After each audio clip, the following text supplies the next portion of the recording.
Algunos pilotos llegaron a la Fórmula 1 con tanto hype, tanta expectativa, tanto alboroto alrededor de sus nombres, que con el tiempo aprendimos a confiar desconfiando de ese feedback. Hay varios casos y siempre la misma analogía diciendo, este es el próximo Senna, el próximo Verstappen, el próximo Hamilton. El propio Senna era considerado el próximo Jim Clark. Quizás incluso haya ido un poco más allá, ¿no es cierto? Pero la historia siempre es la misma. Un joven piloto que llegó arrasando en las fórmulas de base, a veces campeón allá en Estados Unidos, y cuando entró a la Fórmula 1 no cumplió con las expectativas. Algunos, es verdad, lo hicieron bien, otros no tuvieron suerte, no por culpa de ellos mismos, falta de talento, etc. Pero ya sabes cómo es. Muchas cosas tienen que alinearse, llegar en el momento justo, en el equipo correcto, etc. Y así sueños dorados terminaron quedándose en el camino. Y son ellos, los pilotos que llegaron con la moral por las nubes y decepcionaron, de quienes vamos a hablar hoy en el Splash and Go. Spoiler, hay 2 brasileños.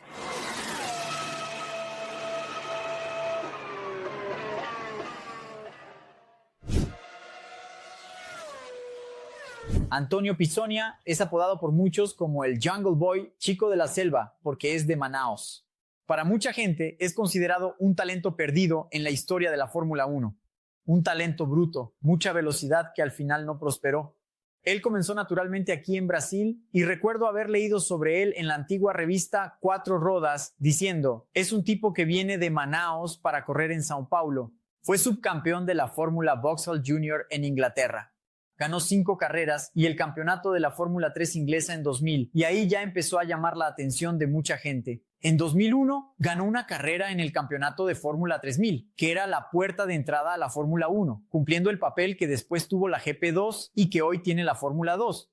Y luego, en 2002, fue contratado como piloto de pruebas de Williams con el apoyo de Petrobras, en una época en la que el piloto de pruebas realmente recorría miles de kilómetros.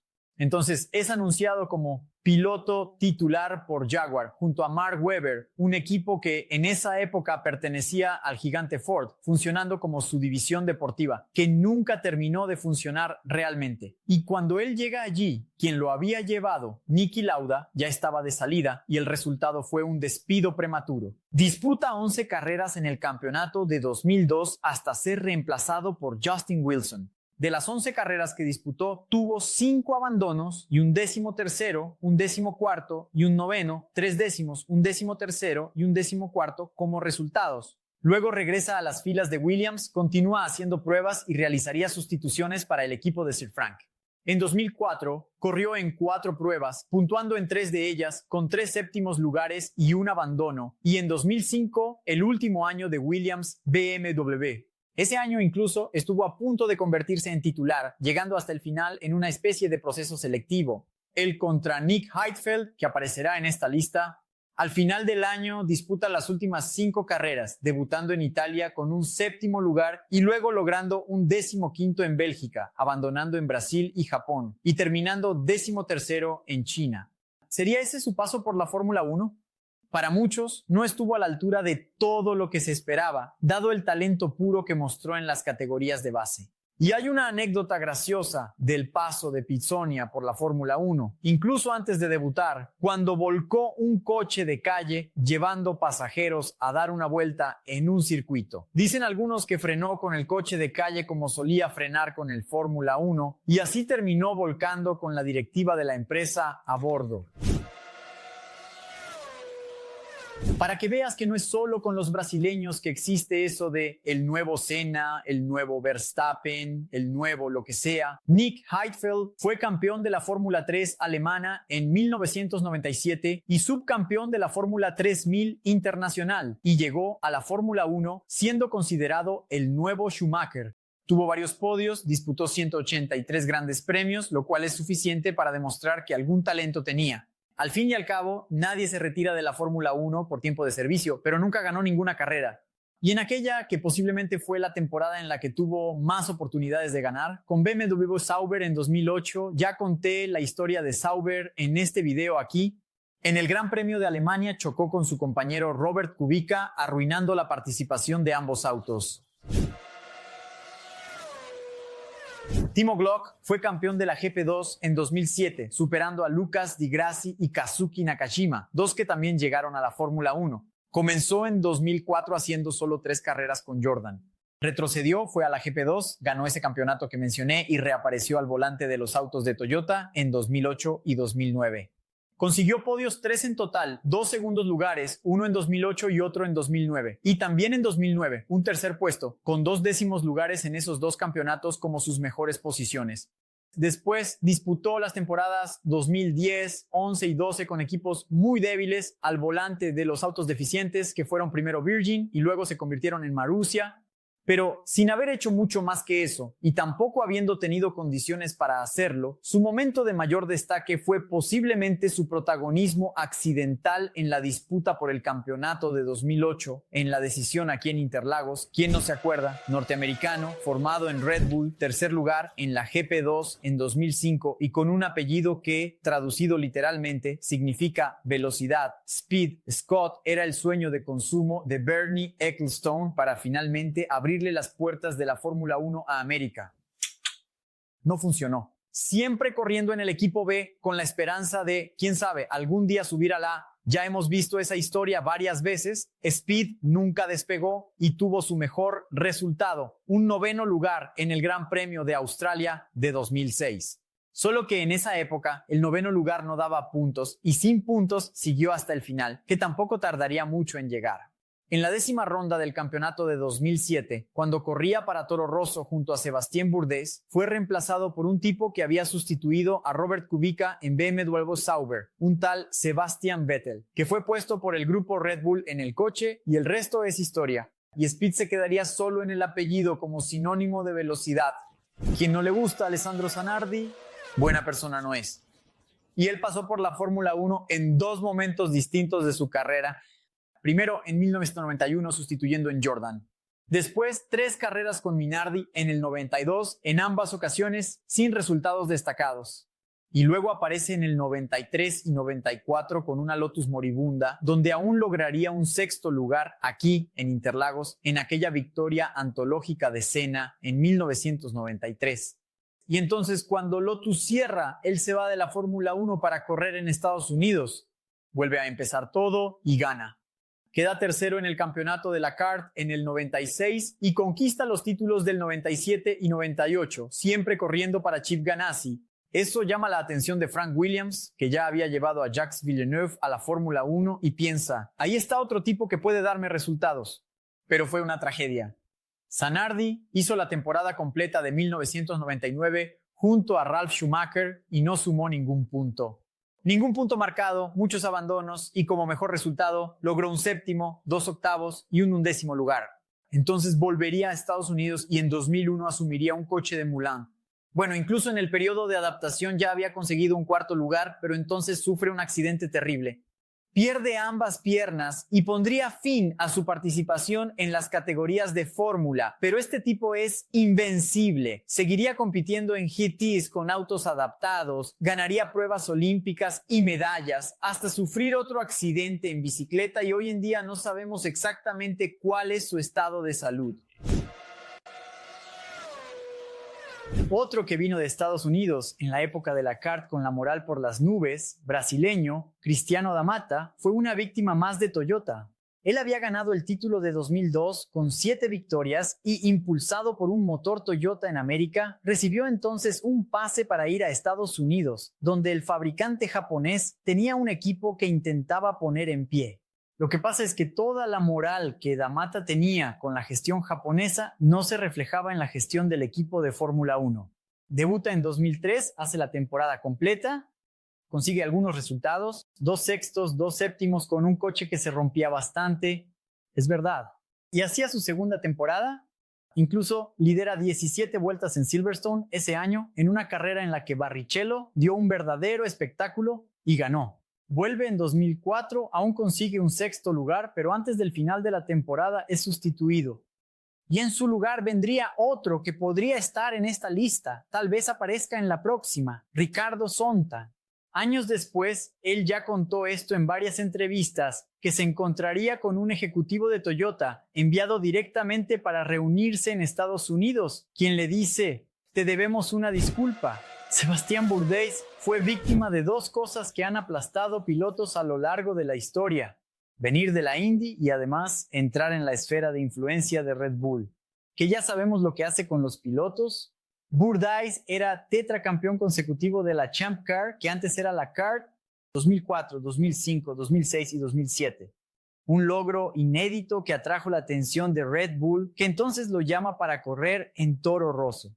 En 2008 haría dupla con Sebastián, el otro, Vettel, y junto a él correría toda la temporada 2008, puntuando solo 2 veces, un séptimo puesto en su debut en Australia y otro séptimo en Bélgica. Volvió en 2009 sumando puntos 2 veces más, con 2 octavos lugares en Australia y en Mónaco. Y bueno, Red Bull, ya sabes cómo es.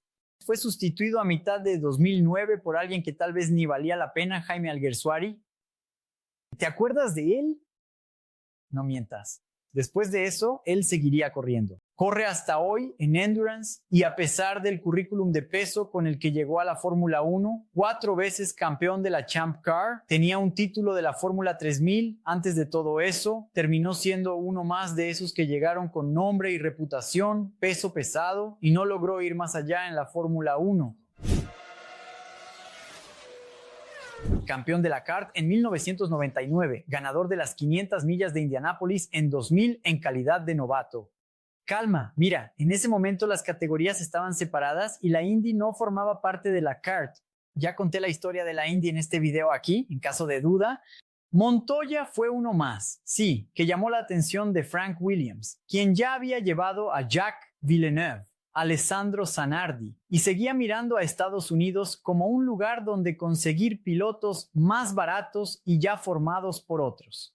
Montoya, al igual que Williams, fue sometido a una serie de pruebas en el año 2000 para estar listo para la tarea de asumir un Williams BMW junto a Ralf Schumacher y aparecería en Brasil con un estilo grandísimo, sorprendiendo nada menos que a Michael Schumacher en la relargada del Gran Premio de Brasil, justo al principio, realizando un hermosísimo adelantamiento, incluso apretando al alemán en pleno S de Senna. Y no podemos mostrar las imágenes aquí. Pero fue de hermoso y en ese momento todos pensaron, llegó alguien para poner contra las cuerdas al alemán. Y es verdad, en algunos momentos Montoya lo hizo y en muchos de ellos quedaba claro que tenía la velocidad necesaria, solo había que ver si realmente lo deseaba tanto. Pero así como era fenomenalmente rápido, también tenía inconstancias emocionales. Se hartó y dejó su contrato con McLaren a mitad de la temporada 2006.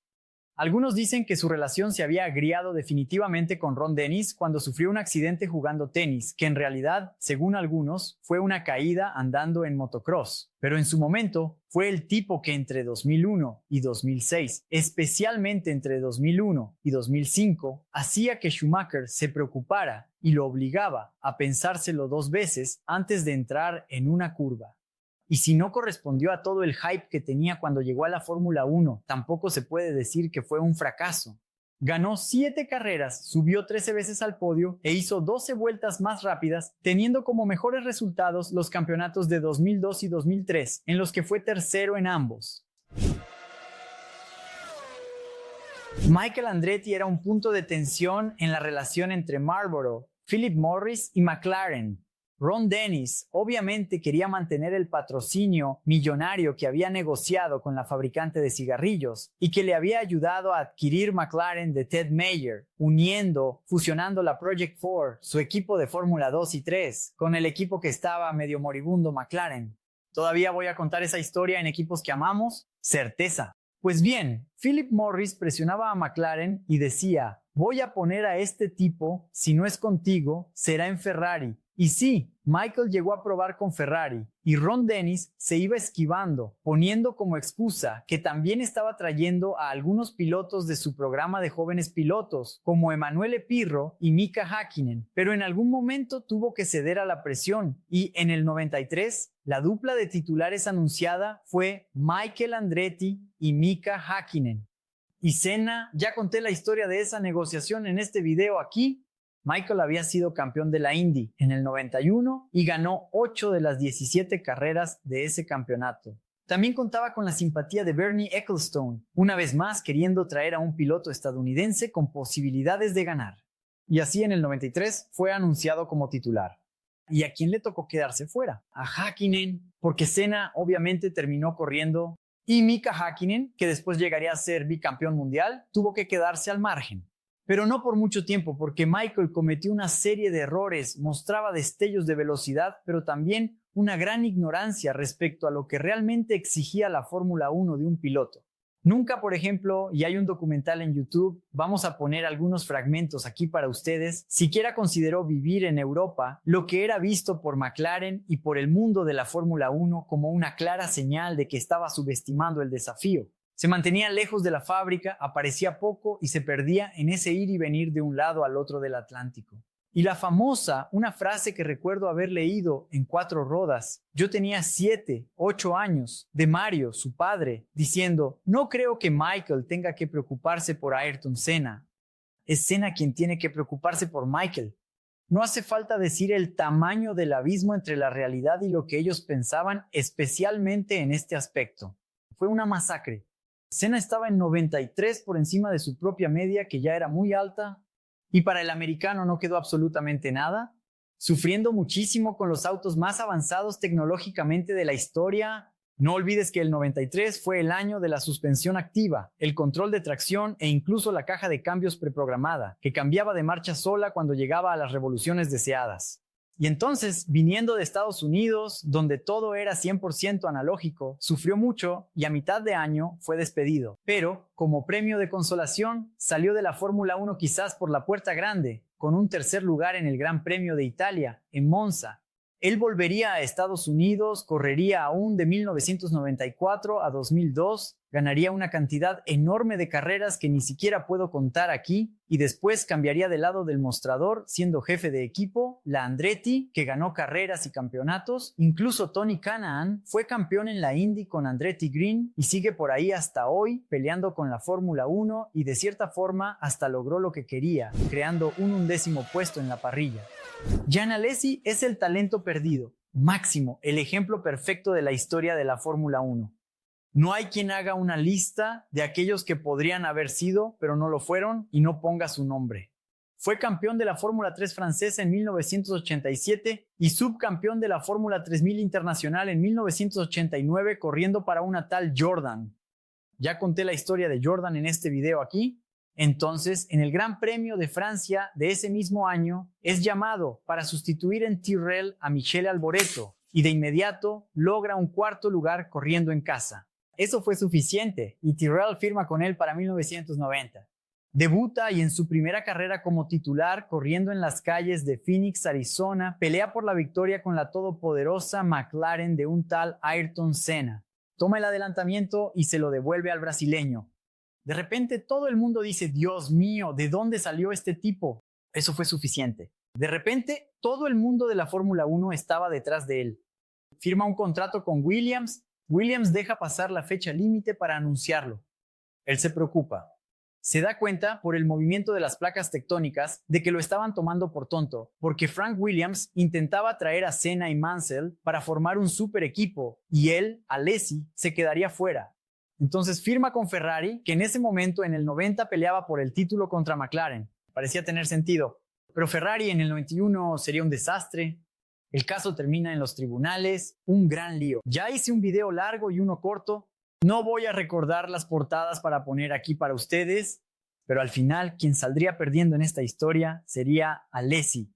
Y tal vez nosotros, porque él claramente tenía talento para ser campeón en la Fórmula 1.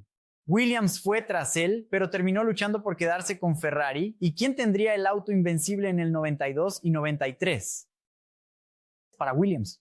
Así que, en una realidad paralela perdida en la Matrix, Alesi podría haber sido de repente bicampeón mundial de Fórmula 1 o incluso más. Otro talento perdido que llegó a la Fórmula 1 causando sensación, lleno de expectativas y quedó para la historia. Al final, Alesi ganaría solo un gran premio, el de Canadá en 1995. Acumularía podios, resultados, grandes actuaciones y grandes errores, pero no iría más allá de eso, terminando su carrera ya en los años 2000. Todos ellos grandes pilotos, Todos ellos con mucho brazo. Todos ellos llegaron con un gran nombre y terminaron sin hacer mucho más que eso. Hay otros, ciertamente hay otros. Recuerdo a Jarno Trulli llegando a la Fórmula 1 en 1997 con Minardi, siendo llamado por la prensa italiana el nuevo Senna. Ricardo Sonta, de quien hablé antes, es otro del que decían, ese tipo hacía llover. Por eso ya dejo la caja de comentarios como sugerencia para que ustedes enumeren a todos esos geniecillos que parecían que iban a romper el cronómetro y al final no lo lograron. Comenten aquí abajo, ¿me olvidé de alguien más? Seguramente sí, solo hablé de 10. Así que podemos hacer una segunda edición en un futuro próximo. Este fue entonces un episodio más de Splash and Go en YouTube. Espero que les haya gustado. Deja tu like, que es gratis, no cuesta nada, ya sabes, ayuda muchísimo al canal. Hazme ese favor, haznos ese favor y muéstrale al algoritmo la fuerza de la mejor y mayor comunidad de Fórmula 1 de Brasil. 3,5 millones de visualizaciones al mes, todos los meses, lloviendo likes, comentarios y mucho hype. Y tenemos más de eso que canales con 10 o 15 veces nuestro número de suscriptores porque ustedes son increíbles. Cuando les pido que dejen un like, un comentario, que digan desde dónde nos ven o que enumeren, sugieran a esos pilotos, ustedes lo hacen. Eso le muestra al algoritmo nuestro nivel de compromiso y entonces él responde distribuyendo nuestro contenido por toda la internet. Por eso es que insisto tanto y sigo pidiendo, para no perderte nada de lo que hacemos por aquí, tenemos canales de notificación, Instagram, Telegram y WhatsApp, donde puedes entrar y recibir un mensajito automático en cuanto publico cada uno de estos videos. El enlace está aquí abajo en la descripción. Por último, y no menos importante, nuestras redes sociales. Están apareciendo aquí abajo los usuarios. El enlace también está en la descripción. Instagram, Twitter, Threads y TikTok, donde hay contenido todo el tiempo. Nos vemos por allá también, ¿vale? Eso es todo. Un fuerte abrazo.